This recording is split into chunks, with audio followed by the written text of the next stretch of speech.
ஹல்லேலூயா. ஸ்தோத்திரம் ஸ்தோத்திரம் ஸ்தோத்திரம் ஸ்தோத்திரம் ஸ்தோத்திரம் ஸ்தோத்திரம்.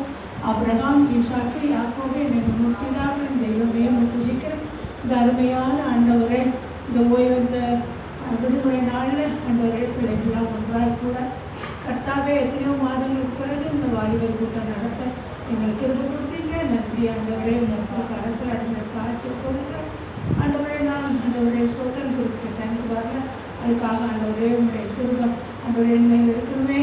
ஆண்டவரே மன்னிங்க, ஆசீர்வதிங்க. இன்றைய தொடக்கம் முதல் முடிவு வரை உங்களுடைய பிரசன்னம், உங்களுடைய மகிமை இந்த இடத்தை சூழ்ந்திருக்கணும் ஆண்டவரே. இந்த பிள்ளைகள் வந்தது வீணும் விருதாமா இல்லாதபடி அவங்களுடைய ஆவிக்குரிய ஜீவியத்தில் ஏசப்பா பெரிய காரியங்கள் நிகழத்தக்கதாக ஆவியானவர் கிரியை நடப்பீங்க. உங்களுடைய கரத்தில் ஒப்பு கொடுக்குறேன். எங்களால் ஒன்றும் இல்லைப்பா. நடத்துகிற ஒவ்வொருவரையும் உங்களுடைய ரத்த கோட்டைக்கு மூடி மறைத்து கொள்ளும் ஆண்டவரை. உண்மை வெளிப்படுத்தும், உண்மை வெளிப்படுத்தும், இந்த கிருபை வெளிப்படட்டும் ஏசப்பா. பிள்ளைகளை ஆசீர்வதிங்க. வெறுமையாய் விடாதீங்க, வெறுமையாய் விடாதீங்க ஆண்டவரை. ஆவியானவரே பெரிய காரியங்களை செய்யும். பெரியவங்க ஒவ்வொருவரோடும் உடைய கரம் கூட இருக்கணும். ஆசீர்வதிங்க. சோத்திரம் சோத்திரம் சோத்திரம் சோத்திரம். துதி கன மகிமை உமக்கு சோத்திரம். மியூசிக் போடுறவங்களோடு கூட இருங்க அப்பா.